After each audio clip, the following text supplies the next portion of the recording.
નમસ્કાર, આમ જોઈ રહ્યા છો નેશન પ્લસ ન્યૂઝ. હું છું આપની સાથે હેતલ ભગત.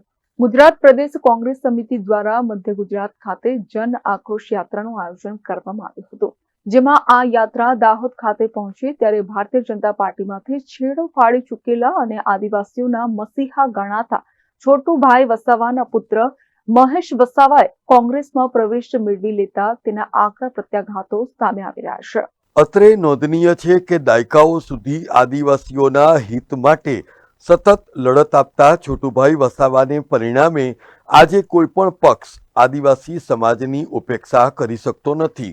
છોટુભાઈ વસાવાની આદિવાસી સમાજના પ્રશ્નો ઉપરની પકડને પરિણામે ભારતીય જનતા પાર્ટી, કોંગ્રેસ અને આમ આદમી પાર્ટી સૌ કોઈની નજર આ વિસ્તારો ઉપર રહેલી છે. ત્યારે માજી ધારાસભ્ય મહેશ વસાવાએ કોંગ્રેસનો હાથ પકડી લેતા છોટુભાઈ વસાવાનું દર્દ છલકાઈ ઉઠ્યું છે. આ મજબૂત આદિવાસી નેતાએ પોતાની પીડા સોશિયલ મીડિયાના માધ્યમથી વ્યક્ત કરતા જણાવ્યું હતું કે જે સત્તા માટે પોતાનો કબીલો બદલી શકે એ ના સમજ સત્તા માટે પક્ષ બદલે એમાં નવાઈ શાની.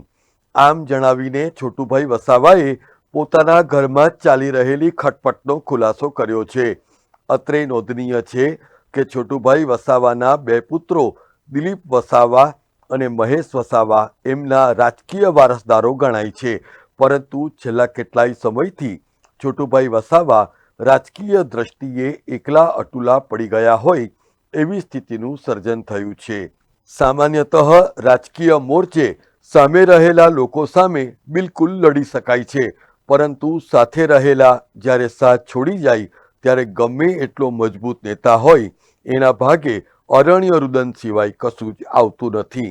જો કે છોટુભાઈની આ પોસ્ટ ઉપર કેટલીક કોમેન્ટ પણ અત્યંત સૂચક છે, જેમાં છોટુભાઈ વસાવાના પુત્ર મોહને પરિણામે અનિલ ભગત, પ્રફુલ્લ વસાવા, રાજ વસાવા અને ચૈતર વસાવા જેવા કર્મઠ અને આદિવાસી વિચારધારા પરત્વેના ઈમાનદાર લોકો સાથ છોડી ગયા, જેનું અકલ્પનીય નુકસાન છોટુભાઈ વસાવાની રાજકીય યાત્રાને થવા પામ્યું છે અને ખુદ છોટુભાઈ વસાવા પણ તેને નકારી શકે એમ નથી.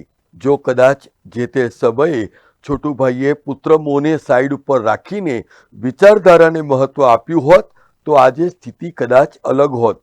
જો કે હવે ઉંમરના અસ્તાચળે ઉભેલા છોટુભાઈ વસાવાની હાલત મહાભારતના ભીષ્મ પિતામહ જેવી થઈ ગઈ છે, જ્યાં સઘળો ગરાસ લૂંટાઈ ગયો પણ કશું જ કરી નહીં શક્યા.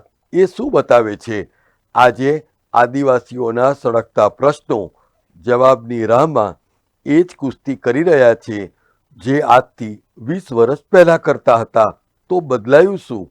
તો આ પરિસ્થિતિ ઊભી કરીને ફાયદો કોણ મેળવી ગયું એ સવાલનો જવાબ પણ ક્યારેક ને ક્યારેક તો આદિવાસી સમાજને આપવો જ પડશે. Bureau report, Nation Plus News, Vadodara. સમાચારોના સતત અપડેટ મેળવવા માટે અમારી નેશન પ્લસ ન્યૂઝની યુટ્યુબ ચેનલને સબસ્ક્રાઇબ કરો, બેલ આઇકન દબાવો અને જોડાયેલા રહો ફેસબુક, ઇન્સ્ટાગ્રામ અને ટ્વિટર પર.